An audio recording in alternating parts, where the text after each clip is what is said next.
বাংলাদেশের social media ও রাজনীতির জগতে বেশ কয়েক বছর ধরেই আলোচিত সমালোচিত নাম ব্যারিস্টার সুমন, যিনি লোকমুখে ফেসবুকের এমপি হিসেবেও পরিচিতি পেয়েছিলেন। ফেসবুকের মাধ্যমে পরিচিতি লাভ করে স্বতন্ত্রভাবে হবিগঞ্জ ৪ আসনে এমপিও নির্বাচিত হয়েছিলেন তিনি। ছোট বড় নানা ইস্যুতে আদালত ও সোশ্যাল মিডিয়া সরগরম রাখলেও শিক্ষার্থী আন্দোলনের শুরু থেকেই ছিলেন নীরব। শেষ দিকে এসে শেখ হাসিনার পক্ষ অবলম্বন করে বার্তা দেন তিনি। ৫ আগস্ট হাসিনা সরকারের পতনের আগ থেকেই দেশে দেখা মেলেনি ব্যারিস্টার সুমনের। এখন মিলেছে শুধু অজ্ঞাত স্থান থেকে দেয়া ভিডিও বার্তা, যেখানে ছাত্র জনতা আন্দোলনের বন্দনা করতে দেখা যায়। তাই প্রশ্ন উঠছে, এক ব্যারিস্টার সুমনের এক অঙ্গে কত রূপ? আরো জানাচ্ছেন সহকর্মী ইমতিয়াজ আলম।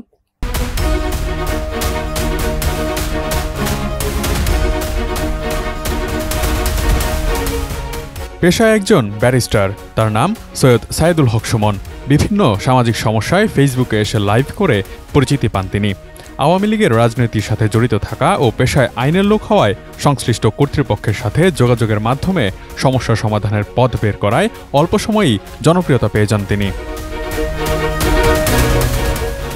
এই জনপ্রিয়তাকে ধরে রাখতে নিজের কাজের পরিসর বাড়িয়ে দেন আরও। ছোটখাটো সামাজিক সমস্যা নিয়ে লাইভ করার পর জাতীয় বিভিন্ন ইস্যুতে কথা বলতে দেখা যায় তাকে। লড়তে দেখা যায় আইনি লড়াইও। বন্যা কবলিত সিলেট এলাকায় বন্যার্তদের সহায়তা ও নিজ উদ্যোগে ব্রিজ কালভার্ট নির্মাণ করে দিয়ে তার এলাকার ত্রাণকর্তা রূপে আবির্ভূত হন তিনি। যুব সমাজকে খেলাধুলায় উৎসাহ বাড়াতে ফুটবল একাডেমি প্রতিষ্ঠা করে ও সরঞ্জাম অনুদান করে যুব সমাজের সমর্থন নিয়ে এক প্রকার আইডলেও পরিণত হন তিনি। ১ দশক ধরে তৈরি করা সেই জনপ্রিয়তাকে কাজে লাগান ২০২৪ সালের জাতীয় নির্বাচনে।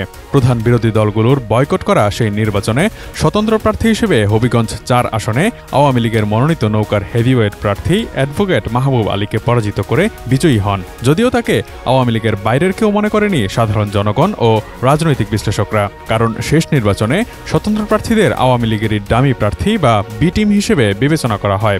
ছাত্রলীগ ও যুবলীগের রাজনীতির সাথেও জড়িত ছিলেন সুমন। সাবেক প্রধানমন্ত্রী শেখ হাসিনার গুডবুকেও ছিলেন তিনি।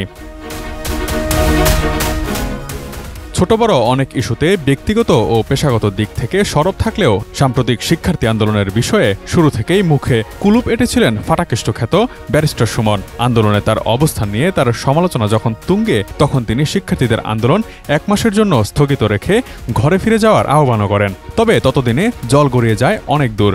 ঢাকা বিশ্ববিদ্যালয়ে আন্দোলনরত সাধারণ শিক্ষার্থীদের উপর ছাত্রলীগের হামলা ও পুলিশি নির্যাতনের জেরে বিক্ষুব্ধ শিক্ষার্থীরা আন্দোলন থামাতে নারাজ। তখনও সুমন শিক্ষার্থীদের নিয়ে শেখ হাসিনাকে বোঝানোর ও প্রয়োজনীয় আইনি সহায়তার আশ্বাস দিয়ে যৌক্তিক আন্দোলনকে প্রশমিত করার চেষ্টা করেন। প্রধানমন্ত্রী উনি বঙ্গবন্ধু কন্যা, উনাকে বললে উনি বুঝবেন না এমন কোনো জিনিস নাই। আমি কাছাকাছি থেকে আপনাদেরকে সাক্ষী দিচ্ছি যে আমি এতদিন উনার সাথে আমি সংসদে ছিলাম। উনাকে যদি বুঝায় বলা যায় উনি বুঝেন না এমন কোনো জিনিস নাই।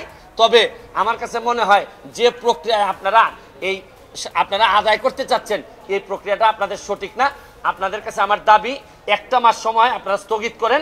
1টা মাস পরে সুপ্রিম কোর্টের আদেশের পরে কারণ আপনারা যেটা চাচ্ছেন, আপনারা বলতে চাচ্ছেন যে আপনারা আন্দোলন সরকারের সাথে, আদালতের সাথে না।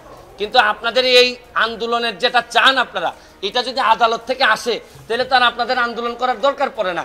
আপনারা মানলাম যে আপনারা আদালতকে চাচ্ছেন না, কিন্তু আদালতের মাধ্যমে আসতে পারে। প্রয়োজনে আদালতে আইনজীবী হিসেবেও আমি থাকবো, থেকে যৌক্তিক সমাধানের চেষ্টা আমি করব। এইটুকু আমি আপনাদেরকে বলে দিই।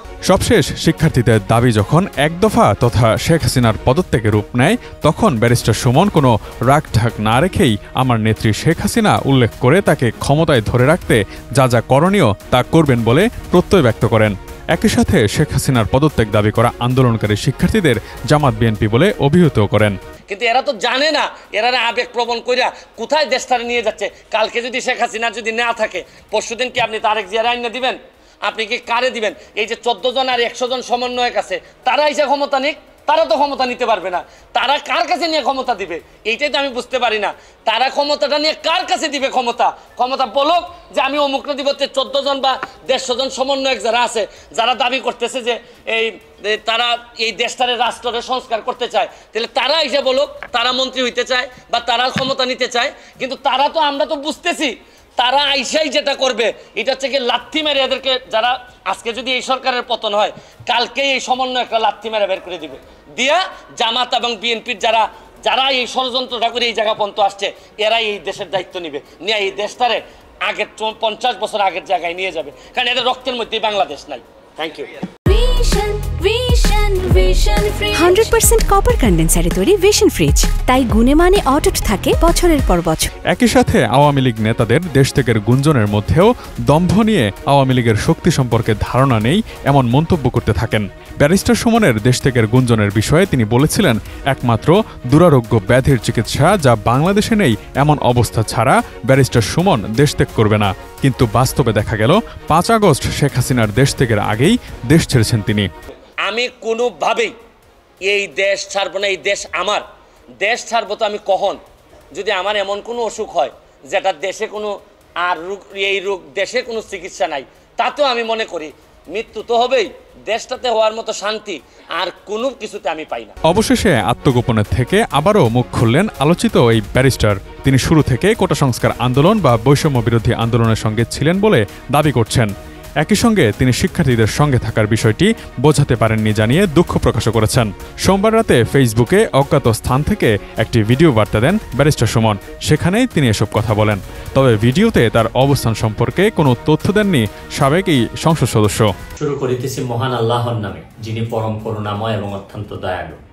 আপনারা যারা আমার ফ্যান ফলোয়ার আছেন, বিভিন্ন সময় বিভিন্নভাবে আমার উপর কষ্ট পেয়েছেন, তাদের উদ্দেশ্যে একজন সাবেক এমপি হিসাবে আমি দুটি কথা বলতে চাই।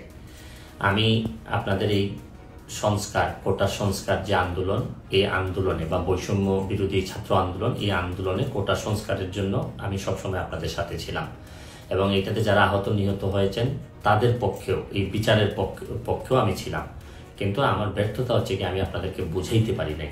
এটার জন্য আমি সম্পূর্ণ ব্যর্থ হয়েছি এবং আমি এই ব্যর্থ হওয়ার জন্য আমার যারা ফলোয়ার আছেন, যারা আমাকে নিয়ে প্রত্যাশা করেছেন, সবার কাছে আমি দুঃখ প্রকাশ করতেছি। আমি আপনাদেরকে আরেকটি কথা বলতে চাই, এখন যে কাঠামোগত সংস্কার আপনারা চাচ্ছেন, দেখেন এই সংস্কারের জন্য আমি বহু বছর আগে থেকেই কাজ করে যাচ্ছি। আপনারা দেখেন এই দুর্নীতির বিরুদ্ধে যুদ্ধ গত 15 বছরে আপনারা যে 2-3 জন মানুষ দুর্নীতির বিরুদ্ধে সোচ্চার ছিলেন, এর মধ্যে হয়তো আমাকে একজন আপনারা পাবেন। আপনারা জানেন যে আমি এস আলমের বিরুদ্ধে নিজে বাদী হয়ে মামলা করছি টাকা পাচারের জন্য। আপনারা জানেন যে আওয়ামী লীগের বর্তমান কমিটির যিনি প্রচার সম্পাদক আব্দুস সুবহান গোলাপ, তার আমেরিকাতে 9 বাড়ি থাকা নিয়ে আমি নিজে বাদী হয়ে মামলা করছি। আমি পুলিশের সাবেক আইজিপি বেনজিরের বিরুদ্ধে নিজে বাদী হয়ে দুদকে মামলা করছি। মহান সংসদে আমি তার বিরুদ্ধে বক্তব্য দিছি। মতিউর যে কর কমিশনার মতিউরের বিরুদ্ধে আমি মামলা করছি। আমি সালাম মুর্শিদির বাড়ির নিয়ে মামলা করছি। আমি আপনি সালাউদ্দিন, কাজী সালাউদ্দিন যে ফুটবলের দুর্নীতি নিয়ে আমি কথা বলছি।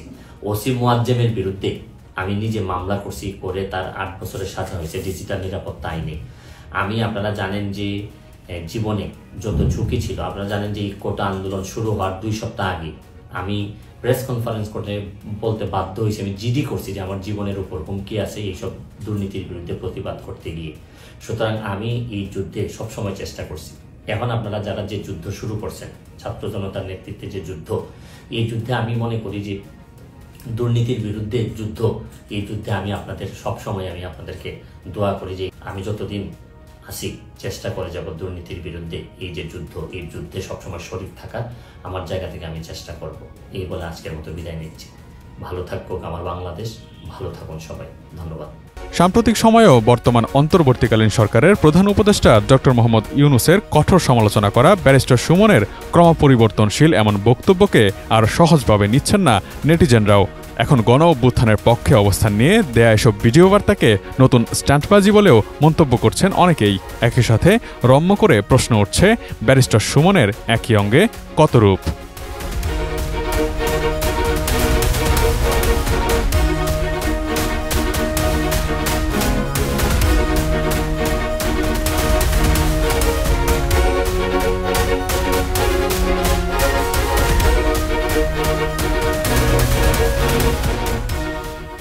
Imtiaz Alam, news desk, ATN news.